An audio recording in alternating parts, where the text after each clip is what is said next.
So today I will be focusing on the term banking ombudsman scheme. So banking sector industry in any country, for example in India, is always subjected to certain remedial measures or dissatisfaction by the customers. So as an alternative for the same, the central bank of our country, that is RBI or Reserve Bank of India in short, introduced the concept of banking ombudsman scheme from January 1, 2006. Latest revision regarding banking ombudsman scheme was introduced in the year 2017.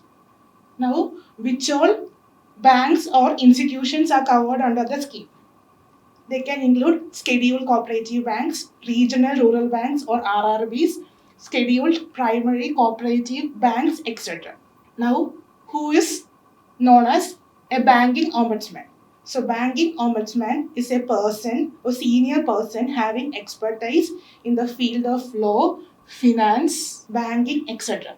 He is usually appointed for a period not exceeding 3 years. However, subjected to the attainment of 65, a further extension of 2 years is possible. And he is supposed to spend his whole time with respect to the banking ombudsman revision. Now, the objectives behind the scheme. The basic objectives are of two, that is, to solve the complaints issued by the customers and provide them the maximum satisfaction as possible.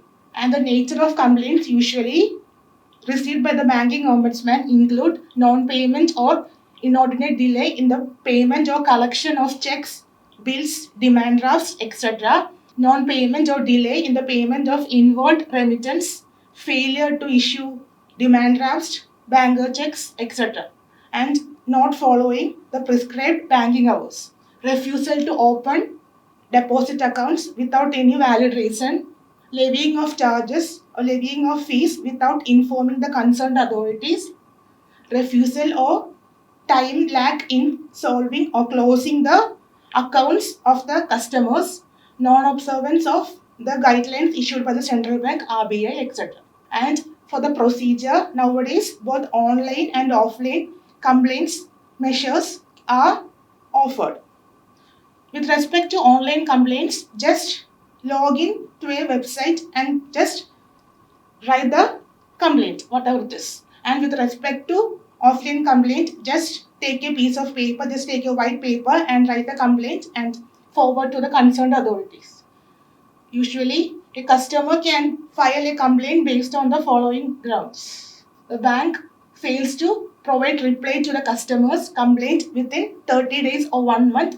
The bank rejects the complaint when the complainant is not satisfied with the given reply by the banks. The banking ombudsman also have the power to reject the complaints. Rejection is possible on the following grounds: offered compensation informed by the customers exceeds 20 lakhs.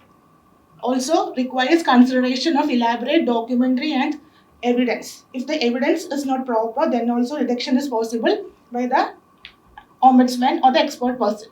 If the complaint issued is without any proper care or diligence, and if there is no damage or inconvenience caused, then also rejection is possible by the expert or the ombudsman. And usually, as stated before, the amount of compensation should not exceed 20 limit. That is the mandatory criteria issued by the central bank.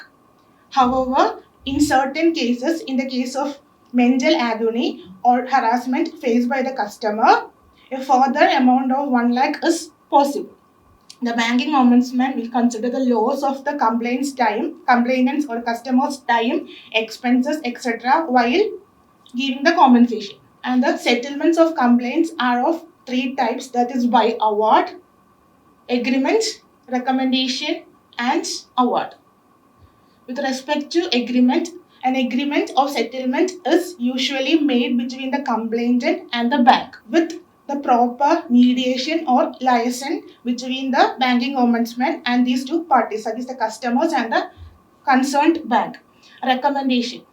So within the period of 1 month from the date of receipt of the complainant, the banking ombudsman usually makes a fair recommendation.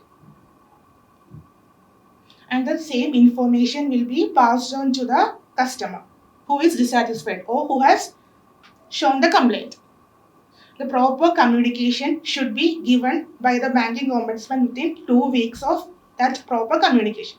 This is also mandatory. And with respect to award, within 2 months of receipt of the complaint, award measures should be arranged. 2 copies of the same should be given to the complainant and the banks, and the parties should be able to justify themselves. This is also a criteria specified by the central bank. The complainant accepts the award, he is supposed to abide by the norms prescribed by the ombudsman.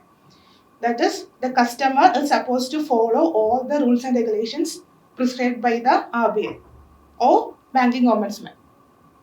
And if all these norms are not followed, then also rejection is possible.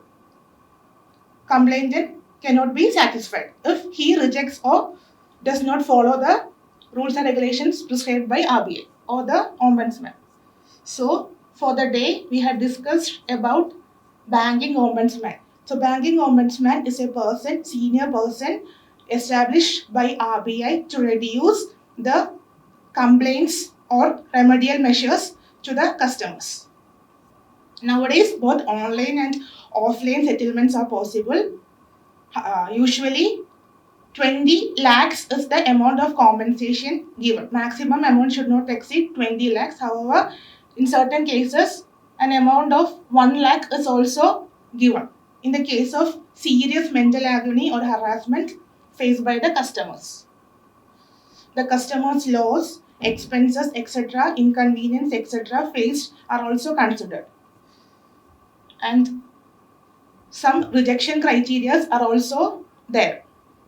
If the customer does not satisfy the grounds issued by the concerned parties, usually the nature of complaints are usually settled using agreement, recommendation, and award. So, this much for the study. Thank you.